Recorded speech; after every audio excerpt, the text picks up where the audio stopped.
Hello and welcome. My name is Jenny Florence and I'm the author and the creator of the A to Z of Emotional Health online audio library. I'm also the author and creator of Emotional Meditation. I have created today's meditation specifically in support of anyone who may be struggling with bereavement, particularly with Christmas and New Year in mind. Emotional meditation is a process of strengthening and deepening our emotional understanding, combined with a two-part meditation. I'm sure we're all familiar with the saying, knowledge is power. And as far as our emotions go, this is actually very true. If we feel something and we don't understand it, we can easily feel completely overwhelmed by the volume or the intensity of our feelings. However, if we understand what's actually happening to us, if we understand why we're feeling the way that we are, and if we understand our emotions, then whatever we're going through, we can somehow make sense of it. And this kind of understanding can actually stop the intensity of our emotional experiences spiraling into something much bigger. So in each emotional meditation, I first talk about some aspect of our emotions. And today that will be about bereavement and grieving. Very specifically about bereavement and grieving over the Christmas period. We will then move into the first part of our meditation, where we focus on emotional tension and emotional release. Having allowed our emotions to be heard, to have a voice and to be calmed, we will then move into a more traditional meditation experience, a space of stillness and calm. So let's talk about grieving. Let's talk about a few of the emotional experiences that may come up for us during this time. I think the first really useful thing to say is that grieving is a very private affair. It's a unique and individual experience, and even though we will share similar experiences with others, ultimately the way that we grieve and the length of time it takes us to grieve will be unique to each of us. And because, of course, each of our relationships are different, the way that we grieve for one person will be very different from the way in which we grieve for another. When I talk to people who are in a place of loss, I often describe the process as being rather like installing a new and extremely large program on a computer. When you install a large program, lots of the other programs actually slow down. The computer's functionality isn't as fast as it would normally be. In fact, some programs that you might run on a daily basis actually stop working altogether. And of course, the computer can take quite a while to reconfigure itself. I think grieving is rather like this. We don't choose to lose someone. And so inevitably loss feels completely out of our control. And so we didn't have a choice in the installation of this particular program. It was started by a loss, and once started, it needs to run its course. We can't switch it off or reverse the process. We can't go back to a previous setting. And of course, this kind of program doesn't stop for Christmas. In fact, celebration times like Christmas and birthdays and anniversaries will actually create the equivalent of a kind of pop-up or an add-on to the existing program that's now running. When we grieve, we are not only looking back and remembering the times that we had with that person, but of course we are actually grieving for the future. We're grieving for the future that we no longer have with them. And we're grieving for the times right now that we can't have with them. So the process of grieving is rather like a timeline. It stretches back into memory. It's present with us now. And it also stretches ahead. And any occasions when we would have shared special moments with the person that we've lost will inevitably open up a lot of feeling. And this can mean that sometimes remembering the good times that we've had with someone can be incredibly hard to bear in the face of their absence. Our loss can feel so great. When we experience this level of intensity of feeling, I think it's really important to remember that the intensity of our feelings is always relative to the quality of the relationship that we had with someone. So when we experience intense sadness at the loss of someone close, it's actually a testimony to the quality of that relationship. It's a testimony to the love and the regard that we had with that person. I think it's important to keep this in mind. I'm a great believer in emotional self-care. Our emotional health and well-being underpins both our physical health as well as our mental health.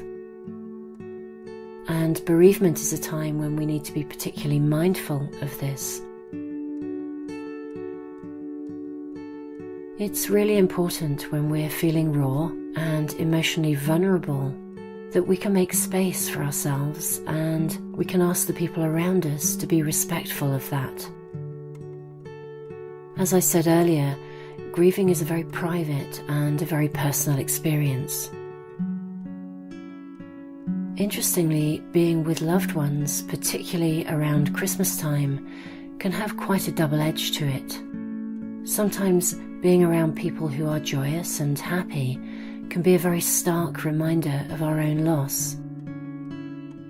And even though the intention of being together may have been completely the opposite, our real experience of spending time with friends and family can actually generate very powerful feelings of emptiness and sadness.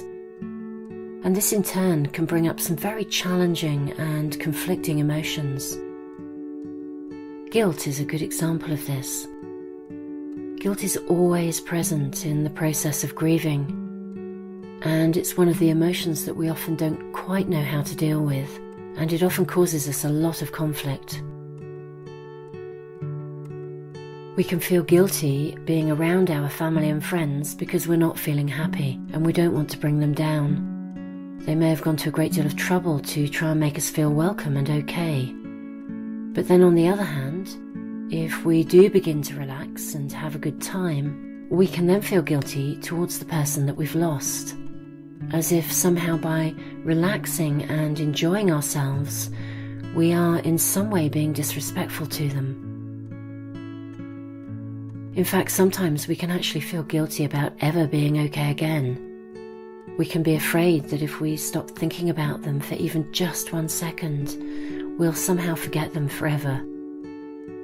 And of course, this really isn't the case, but it's something that often shows up, particularly in the early stages of loss. Another challenging emotion that is always present during the process of bereavement and frequently takes us by surprise is anger. If we think about it logically, if someone or something that was important to us is taken away and we had no choice in the matter, then we will have every right to feel angry. It's a natural response. And yet anger is one of the emotions that so many of us really struggle to come to terms with during the running of this incredibly large program. Sometimes we are aware of our anger, but sometimes we're not, and sometimes it can surface as a kind of a lack of tolerance in situations that wouldn't normally bother us. If we don't quite know how to find a voice for our anger, it will tend to find its way to the surface in everyday kinds of situations. And we may feel frustrated and irritated far more easily by everyday circumstances. Situations that might previously have been just a little bit irritating may evoke far more anger than usual. And that can then open up another package of guilt, because we then feel bad for overreacting. It's so important that we recognize that these feelings and responses are completely natural. If we don't quite understand what's going on, we can really get into quite an emotional pickle, which in reality is the last thing that we need when we are already feeling vulnerable and raw. Now, I've already said that I'm very big on emotional self-care, and so before we move into a meditation together, I'm just going to talk about some golden rules for managing bereavement over this period. The first is to take time out whenever you need it. And ahead of time, explain this to your family and friends and ask them to respect your need to do this. It's not a reflection on them in any way, shape or form. It's simply something you may need to do. Generally speaking, I think in my experience, if we tackle something ahead of time and request something, it very rarely causes a problem. Problems tend to occur because people don't understand what's going on.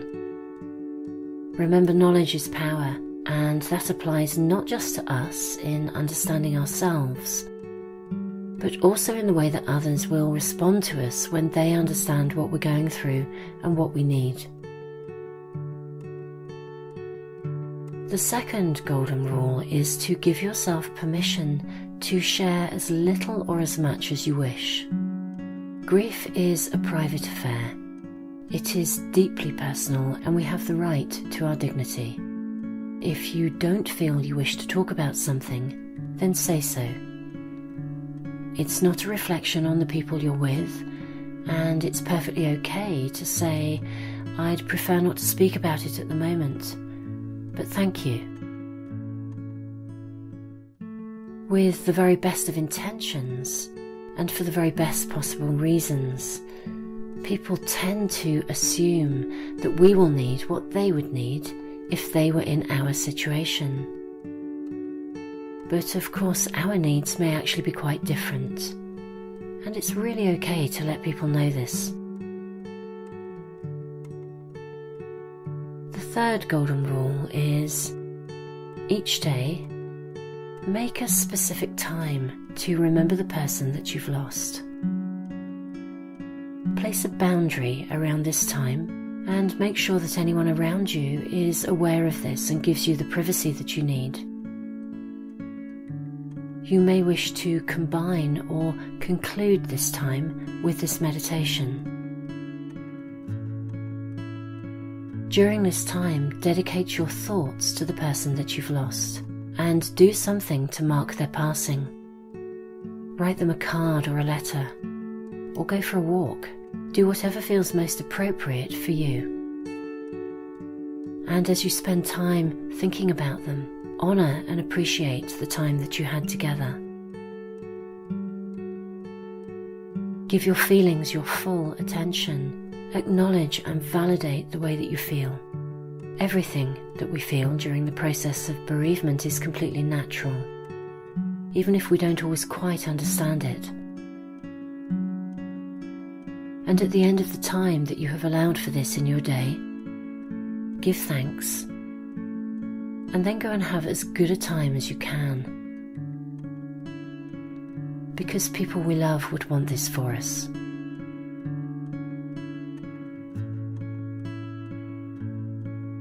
So let's now meditate together.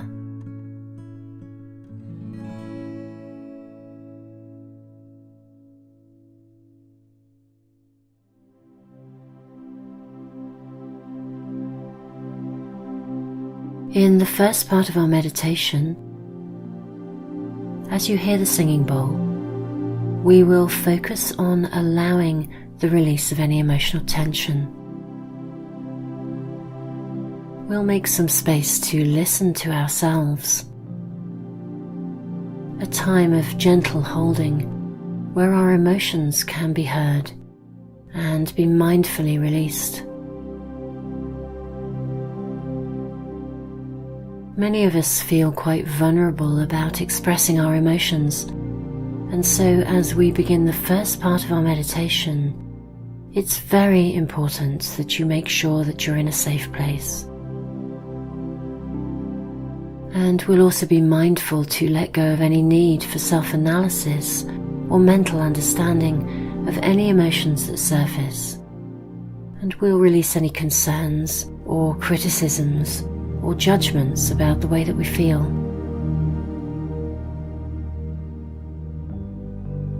In the second part of our meditation, as you hear the singing bowl again, we will move to a place of stillness and calm, a place of thoughtful limits, knowing that we can choose to return to a place of further release at a later time, as and when we need to. So making sure that you are in a safe place, get into a comfortable position and close your eyes and allow yourself to breathe naturally, gently and deeply.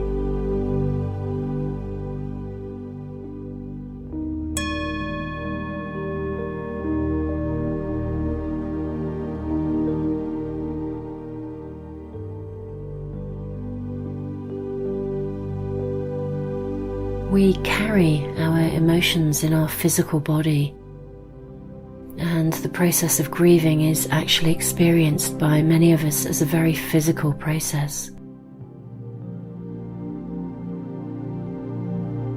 We can carry so much grief and sadness inside of us, and it's so important that we allow ourselves to let those feelings out. I'm sure we all know that bottling up our feelings and trying to keep a lid on things really isn't particularly helpful for us. So very gently bring your attention to any areas in your body where you're feeling any kind of unease or discomfort.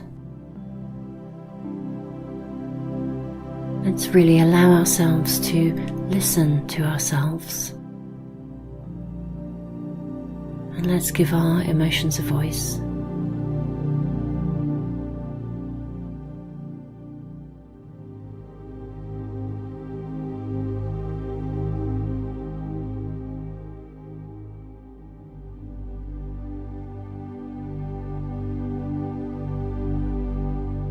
The emotions that surface as a result of loss are incredibly challenging. But you know, one thing is absolutely certain, that whatever you are feeling, any emotions that are surfacing, will be a natural and appropriate response to the events that are taking place in your world.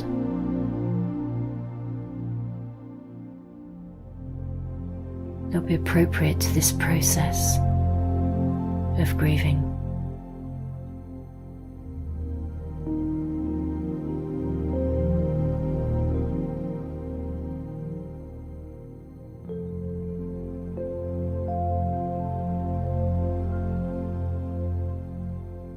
So let's just allow emotions to surface and give our emotions a voice.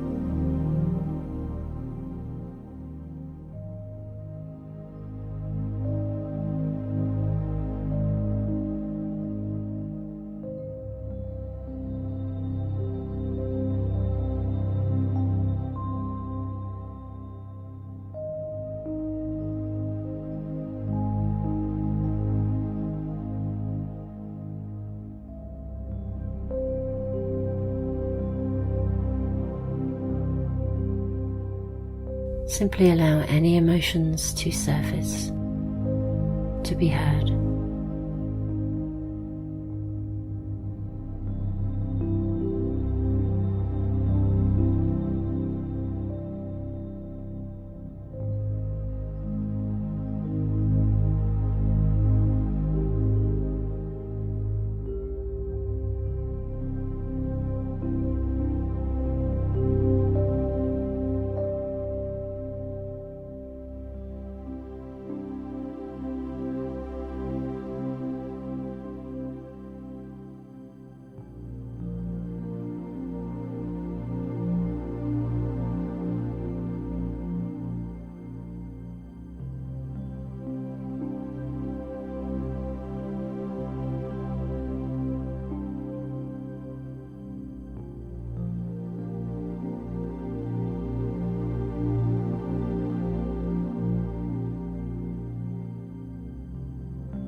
It's time to place a safe boundary around this part of our meditation.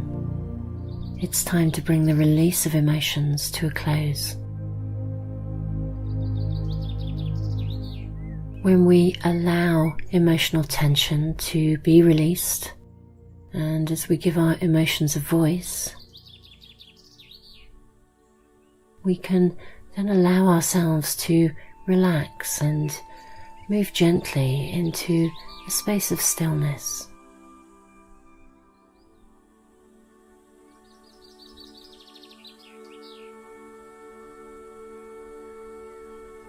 Continue to breathe naturally, gently and deeply. And as you hear the singing bowl again, we'll draw our meditation to a close.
it's time to draw our meditation to a close.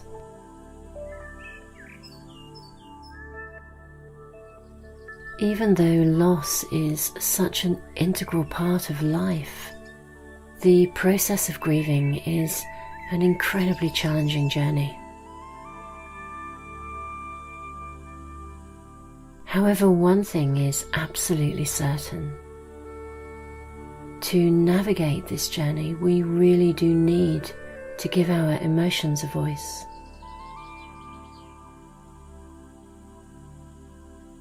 It is so important that we can become actively involved in our own self-care during this process, and that we take time, as and when we need it, to allow our emotions to be heard,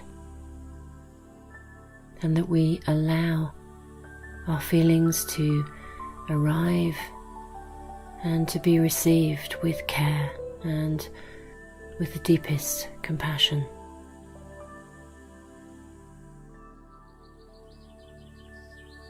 Take care.